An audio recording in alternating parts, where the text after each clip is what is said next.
1972 ends के बर्फ से ढके पहाड़ों में एक प्लेन क्रैश होता है। 55 लोग, एक भी मदद नहीं, ठंड, मौत और फिर एक डिसीजन जो दुनिया के लिए बन गया एक मेरेकल।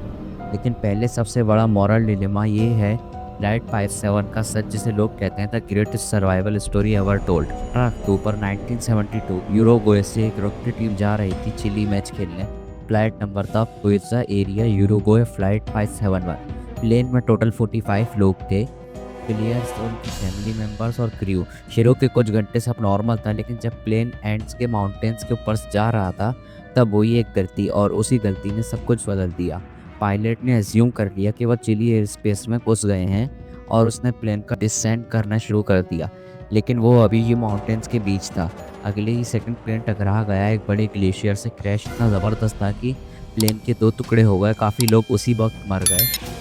27 दिन आउटसाइड टेम्परेचर 30 डिग्री था। फोर्ट से थोड़ा चॉकलेट्स और वाइन बोतल्स, शेल्टर प्लेन का बैरिकेड ही उनका घर बना। हर दिन स्ट्रगल, ठंड से फाइट करते, कोक से लड़ते और एक होप के साथ जिंदा रहते कि कोई उन्हें रेस्क्यू करेगा। लेकिन 10 दिन बाद ही उन्होंने रेडियो में सुना, सर्च ऑपरेशन बंद कर दिया गया है। इमेजिन करो, तुम इतनी बर्फ़ में हो, कुछ खास खाने को नहीं है और अब तुम्हें ढूंढना भी नहीं जा रहा। जैसे इंसान जिंदा रहने के लिए लाइन क्रॉस कर जाता है, वो अनब्रेकेबल हो जाती है। सब ट्राई कर लिया, स्नो मेल्ट करके पानी, सीट के कवर जला के गर्मी, लेकिन खाने को कुछ नहीं। और फिर एक डिसीजन लेना पड़ा जो दुनिया के लिए शॉकिंग था, और उन्होंने अपने मरे हुए दोस्तों की डेड बॉडीज को खाना शुरू किया। हाँ, कैनिबैलिज्म। किसी ने फोर्स नहीं किया, सबने अपनी मर्जी से डिसीजन लिया। सर्वाइवल के लिए उन्होंने ह्यूमैनिटी की एक लाइन क्रॉस की। कुछ लोगों को लगता है ये डिस्गस्टिंग हो सकता है, लेकिन जिन्होंने वो झेला उनके लिए वो एक चॉइस तहत और लाइफ थी। 19 अक्टूबर को एक एविलांस आई। वेकेज में सो रहे सर्वाइवर्स पर बर्फ गिर गई और उसमें 8 लोग और मर गए। जो लोग बचे उनके पास अब सिर्फ एक ऑप्शन था, खुद निकलना। किसी मेरेकल का इंतज़ार नहीं, किसी रेस्क्यू टीम का इंतज़ार नहीं, अब उनको खुद अपना मेरेकल बनना था। पर कैसे? आसपास सिर्फ ग्लेशियर्स, बर्फ, ऊंचाई थी, लेकिन फिर भी 2 लोग, फर्नांडो पैराडो और रॉबर्टो कैनिसा, ने डिसीजन लिया। 10 दिन की जर्नी माउंटेन्स के बीच, बिना प्रॉपर शूज़ के, बिना मैप के, बस एक पोक के साथ, कहीं ना कहीं किसी न किसी से टकरा जाए। और फाइनली 10 दिन के बाद तो दोनों एक शेपर्ड तक पहुंच गए और फिर रेस्क्यू टीम ने 16 सर्वाइवर्स तक पहुंच गई। 16 दिसंबर 1972 को, 72 दिन बाद, जब दुनिया ने सुना कि 16 लोग जिंदा निकल गए हैं, सब शॉक हो गए थे।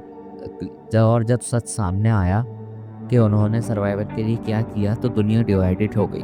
कुछ लोगों ने कहा ये तो जानवरों जैसा एक्ट है, लेकिन कई लोगों ने कहा ये सबसे बड़ी कहानी है ह्यूमन स्पिरिट की।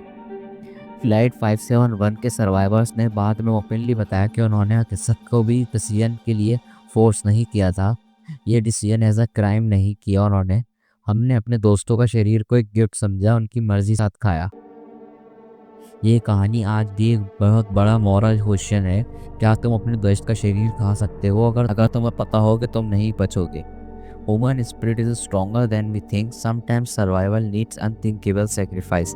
Hope is the last thing you shall ever lose.